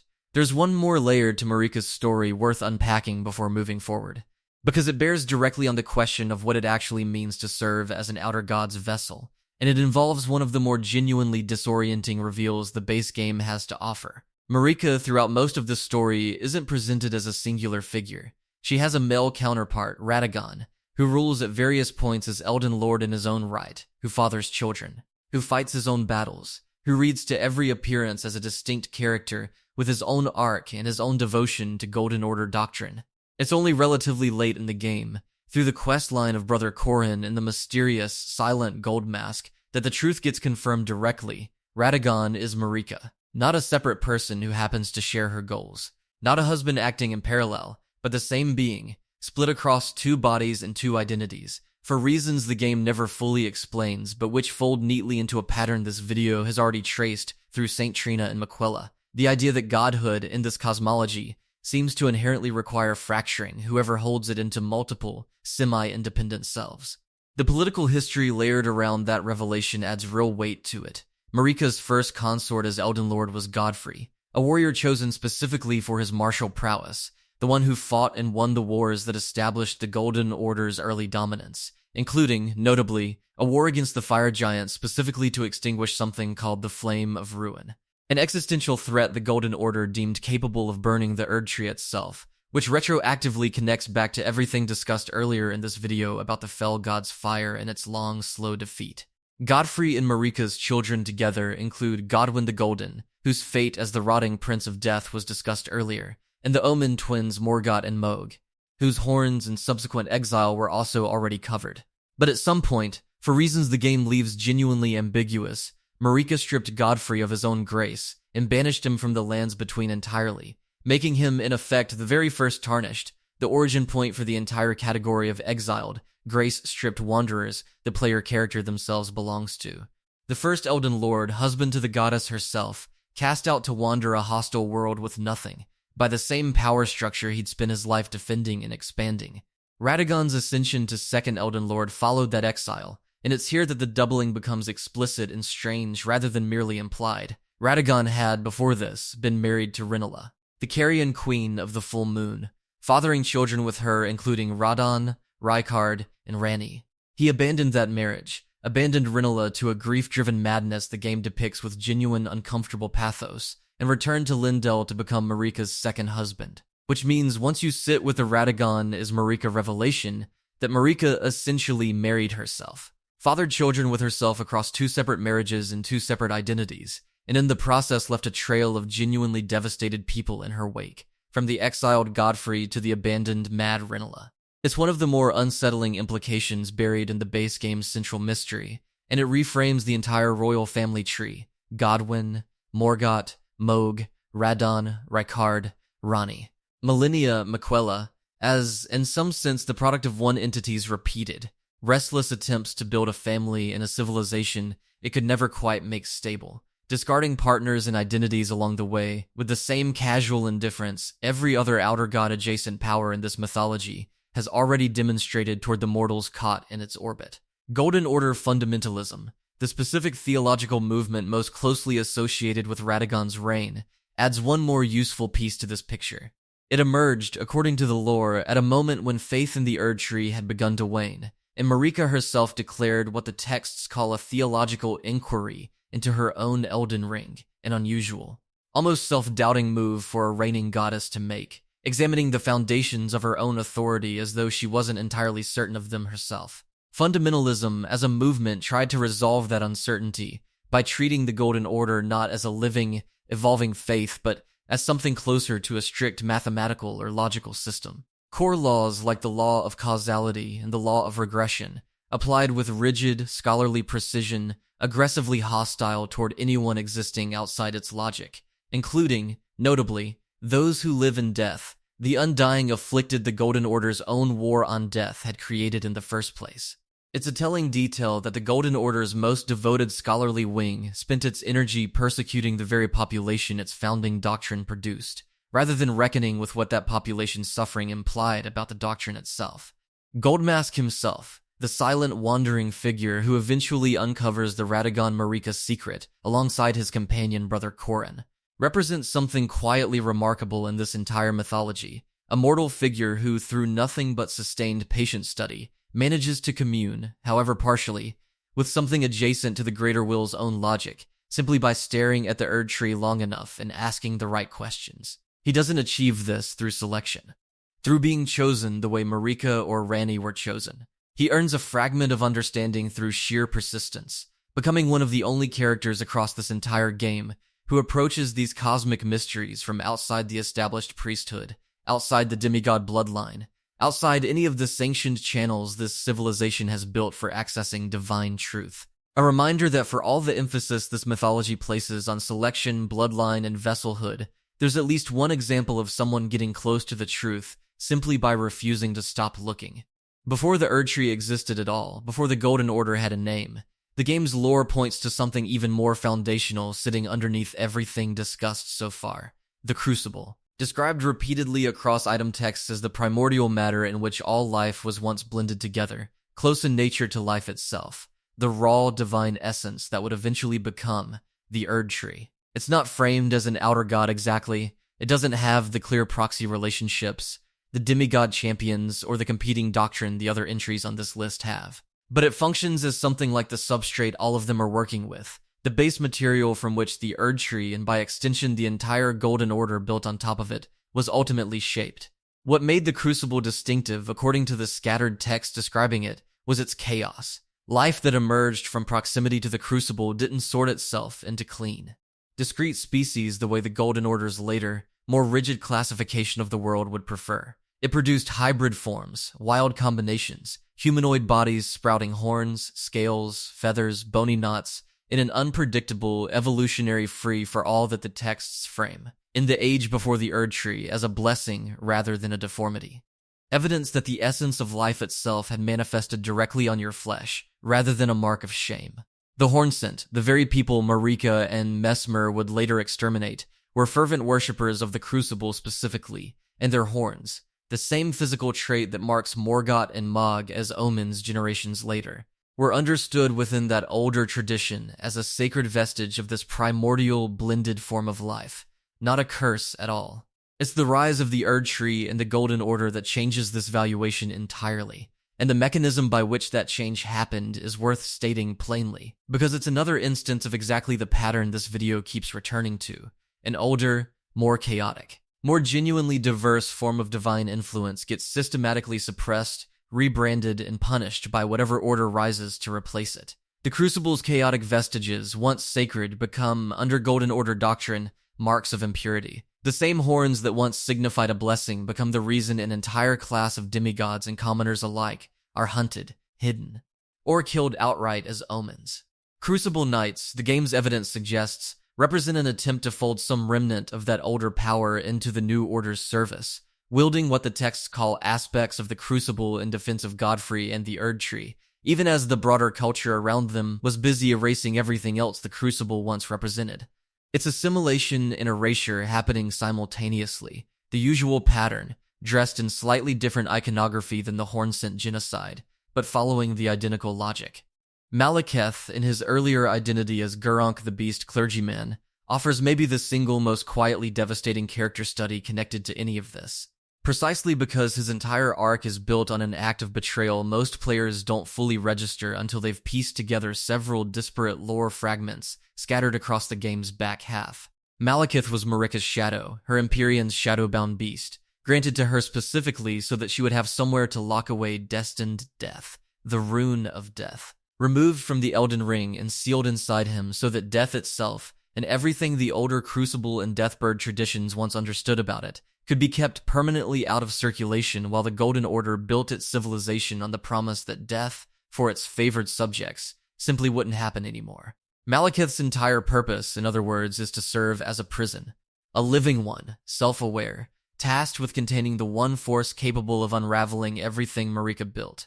And according to his own dialogue, delivered directly and without much ceremony once the player finally reaches him, even then, she betrayed him. The game never fully spells out the specifics of that betrayal, leaving it characteristically for the player to sit with rather than resolve. But the broad shape is legible enough against everything else this video has covered about Marika's pattern of behavior. She used what was useful. Godfrey, exiled once his utility as a war-winning consort ran out. Her own children, abandoned during the shattering to fight and die over fragments of a broken machine. And Malekith, granted a singular, isolating purpose as a living prison for the one force that could threaten her entire project, apparently discarded or wronged in some way even after faithfully serving that exact function. There's a small haunting detail, easy to miss entirely, that Gurranq is described as periodically howling toward the Erd Tree at night, toward Marika still, after everything. A detail players and lore communities have generally read as an expression of grief or longing that the game never comments on directly, never explains, and never resolves. Whatever the specifics of Marika's betrayal actually were, the game leaves you with a being who spent an unknown span of centuries serving as living confinement for the concept of death itself. Wronged by the goddess he served that role for, and still, in whatever capacity remains to him, howling toward her every night regardless. That's the Crucible's full arc, if you trace it from the primordial chaos it once represented all the way down to Malekith's isolated howling, an older, wilder form of divinity, gradually suppressed, rebranded, and hollowed out by the Golden Order that rose to replace it, leaving behind scattered vestiges, a knight's armor here, a howling beast shadow there, a persecuted people's horns worn as shame rather than pride, as the only remaining evidence that things were ever organized any other way. There's a structural pattern running underneath every single relationship this video has traced between an outer god and the mortals or demigods who serve it, and it's worth naming explicitly now that enough examples have accumulated to make the shape unmistakable. Nearly every meaningful bond in this entire mythology is organized around the concept of the consort, the vessel, the chosen instrument bound to a purpose it didn't design and can't fully escape. Marika needed a consort to rule beside her, and went through at least two, Godfrey, then Radagon, who turns out to be herself, before the position ever stabilized. Mohg wanted Miquella as his consort, dragging his brother's dormant body into a lake of blood to make it happen. Miquella, following exactly the same script his mother wrote, sought Radon as his own consort, resurrecting him through methods the game only shows in fragments, layering compulsion magic over whatever remained of Radon's own will. Even the Elden Ring itself, structurally, requires an Empyrean and a consort working in tandem to function as intended. The entire civilizational apparatus of this world runs on paired, bonded relationships between a chosen vessel and whoever gets selected to stand beside them, and vanishingly few of those pairings, once you actually track them across the full span of the game's lore, appear to have been entered into by both parties with anything resembling equal footing or genuine consent. Set against that pattern, Ranni's relationship with Blade and E.G. reads as something genuinely different, and it's worth pointing out precisely because it's such a rare example of chosen, voluntary loyalty in a mythology otherwise saturated with coercion dressed up as devotion. Blade, the half-wolf, was created and raised specifically to serve and protect Ranni. There's an argument to be made that his origin is just as engineered, just as designed for purpose, as Malekith's rule as Marika's shadow. And yet the texture of his devotion, and E.G.'s alongside him, reads less like the compelled service every other consort relationship in this mythology displays, and more like something closer to found family. Loyalty that survives Ranni's centuries of scheming and secrecy without curdling into resentment or betrayal the way so many other divine partnerships in this story eventually do. It's not a perfect counterexample. Blade's fate, driven mad by his separation from Ronnie's plans in the base game's ending states, is genuinely tragic in its own right. Another instance of someone built for a singular purpose struggling once that purpose becomes unclear. But relative to Godfrey's exile, Renala's grief madness, Mohg's kidnapping of his own brother, and Maquella's abandonment of Saint Trina, Ranni's household stands out as one of the only corners of this entire cosmology where loyalty and love appear to survive contact with divine ambition mostly intact. That contrast matters because it suggests the coercive, instrumentalizing pattern running through every other relationship on this list isn't simply an inevitable feature of divinity itself. It's a specific choice, repeated across nearly every outer god and every demigod who serves one, about how power gets to treat the people closest to it. Ranni's path required the same ruthlessness, the same willingness to discard an original body and orchestrate her own assassination that every other ambitious figure in this mythology has displayed. But the people she kept around her afterward weren't treated as disposable instruments the way Godfrey, Renala, Saint Trina, and Radon ultimately were by the figures who claimed to value them. Whether that's a meaningful moral distinction or simply a different flavor of the same underlying dynamic is once again left for the player to weigh rather than the text to resolve. But it's one of the only genuinely hopeful threads running through a mythology that otherwise treats devotion, almost without exception, as a resource to be spent rather than a bond to be honored. It's also worth returning, one final time, to the player character's own position inside this entire web of consort relationships and chosen vessels, because the Tarnished occupies a genuinely strange, almost liminal position relative to everyone else discussed across this video. Unlike Marika, unlike Ronnie, unlike Maquella, the Tarnished was never selected for greatness in any sense the story bothers to explain. Grace returned to an entire population of exiles simultaneously, not to one chosen individual. The game is explicit that the player character is one Tarnished among countless others who received the same summons, most of whom presumably died in the lands between long before the story the player experiences ever concludes. Whatever destiny the Tarnished eventually claims, whichever ending they walk toward, isn't granted through the same singular, intimate selection process that elevated Marika or bound Mohg to the formless mother. It's closer to a lottery, run at civilizational scale, with a greater will casting a wide net across an entire discarded population, and simply waiting to see which exile proves capable enough, or lucky enough, or ruthless enough to actually make it back to Lindell and finish the job.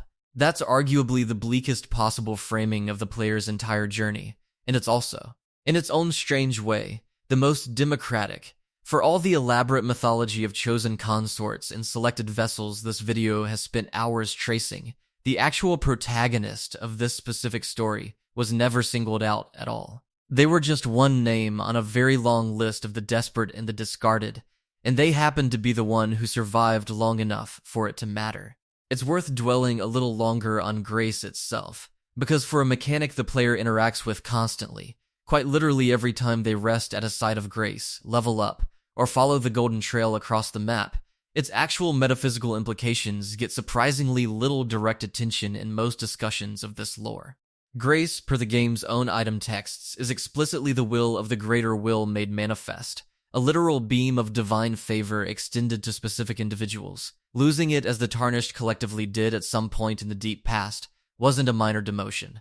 It was total exile, expulsion not just from a kingdom, but from whatever category of being the greater will considers worth directly investing in. And getting it back, at the exact moment the game begins, isn't framed as redemption earned through virtue. It's framed as a mass recall, triggered by need, extended indiscriminately to an entire discarded population because the greater will's actual instrument, the Elden Ring, and by extension its chosen demigods, has broken down and needs replacing. Consider what that implies about the sites of grace themselves, the golden markers scattered across every region the player explores, each one a small, glowing point of contact with this same distant, indifferent power. Every time the player rests at one, they're not simply saving progress in some abstracted game mechanical sense divorced from the story. They're touching directly and repeatedly the exact mechanism of favor and control this entire video has spent hours describing. Resting inside the literal infrastructure of the greater will's attention, healing, restoring their flasks. leveling up using runes that are themselves described elsewhere as fragments of collected life force and divine currency. The most basic constant gameplay loop in all of Elden Ring is read against its own lore, an ongoing transaction with the same cosmic power whose silence during the shattering, whose treatment of Godfrey, whose entire mercantile relationship with its chosen servants this video has spent so much time unpacking. Every rest is a renewal of contact with a landlord who evicted you once already and only let you back in because the building was falling apart without anyone around to fix it. That reframing extends naturally to what becoming Elden Lord actually means as a structural position, rather than simply a narrative goal the player is chasing. It's not kingship in any conventional sense. There's no court to preside over in most of the endings, no population to govern in the way a traditional fantasy protagonist might inherit a throne in a kingdom full of subjects. It's closer to a maintenance rule, a position whose entire function is keeping the Elden Ring itself, the actual metaphysical framework governing runes, death, grace, and the entire structure of causality in the lands between, mended and operational. Marika held that position for centuries, and eventually rebelled against the very apparatus she was tasked with maintaining. Every demigod who died fighting the Tarnished across the base game's runtime died, in some sense contesting who would get to hold that maintenance contract next. And the player in nearly every ending available doesn't inherit a kingdom so much as they inherit a responsibility to an outer god's continued infrastructure, golden, frenzied, lunar, or compassionate, depending on which path was chosen, but a responsibility regardless, extended to yet another figure who, like everyone who held the position before them, was originally selected not for who they were, but for what they were willing to do on someone else's behalf. There's a reading of the entire game, once you sit with all of this together, that treats the Tarnished journey less as a hero's rise, and more as a very long job interview, for a position nobody who's held it before has managed to walk away from happily. Marika didn't. Godwyn didn't, not in any sense he'd have recognized as living. Even Ranni, who arguably gets the closest thing to a genuinely liberating outcome available in this story, only achieves it by orchestrating her own death and abandoning the body she was born into. Every success in this mythology comes bundled with a cost proportional to the power being claimed, and the throne. Or its equivalent under whichever outer god ends up governing the epilogue, has never once in this story's entire history been occupied by someone who simply got to enjoy it. Zooming out one more time before bringing this all the way home, it's worth situating the outer gods against the broader tradition of divine power From Software has been building across its entire catalog. Because Elden Ring didn't invent this specific brand of skepticism toward gods and rulers out of nowhere. The Dark Souls trilogy, the studio's other flagship fantasy series, spent 3 full games interrogating a very similar question. What happens to a world governed by beings who achieved their power through means that don't hold up to scrutiny, and who cling to that power long after the arrangement has stopped serving anyone but themselves? Gwyn, Lord of Cinder, the closest thing Dark Souls has to a supreme god king, achieves his position by discovering fire, exploiting it against an older, more chaotic form of existence, and then, once his order inevitably begins to fade, chooses to sacrifice himself in an endless, doomed ritual to prolong an age of fire that was arguably never sustainable to begin with, rather than let a natural transition to an age of dark occur. It's a story about desperately clinging to a dying order out of fear of what comes after, and the player's role across those games is repeatedly framed as a choice between propping that dying order up one more time, or finally letting it go. Elden Ring inherits that skepticism toward inherited, self-justifying power structures wholesale, but it complicates the picture considerably by multiplying the number of competing orders and, crucially, by making every single one of them just as flawed, just as compromised, and just as willing to use mortal proxies as disposable instruments as the evil alternatives they're nominally opposed to. Dark Souls, for all its moral ambiguity, still gives you a relatively clear sense of what the Age of Fire represents and what letting it end might mean. Elden Ring refuses that clarity almost entirely. There is no ending on offer here that reads as an unambiguous liberation from divine control, the way that letting the flame finally die in Dark Souls at least gestures toward genuine, if uncertain, freedom. Every single path available to the Tarnished commits the lands between to somebody's governance, whether that's a reformed Golden Order, an annihilating fire, a distant cold moon, or a compassion enforced through compulsion. It's a bleaker, more cynical evolution of the same core question Dark Souls was already asking. And it suggests that whatever Miyazaki and his collaborators have been building toward across more than a decade of interconnected game worlds, the answer to what do we do about gods who no longer deserve their power keeps getting harder to resolve cleanly, not easier.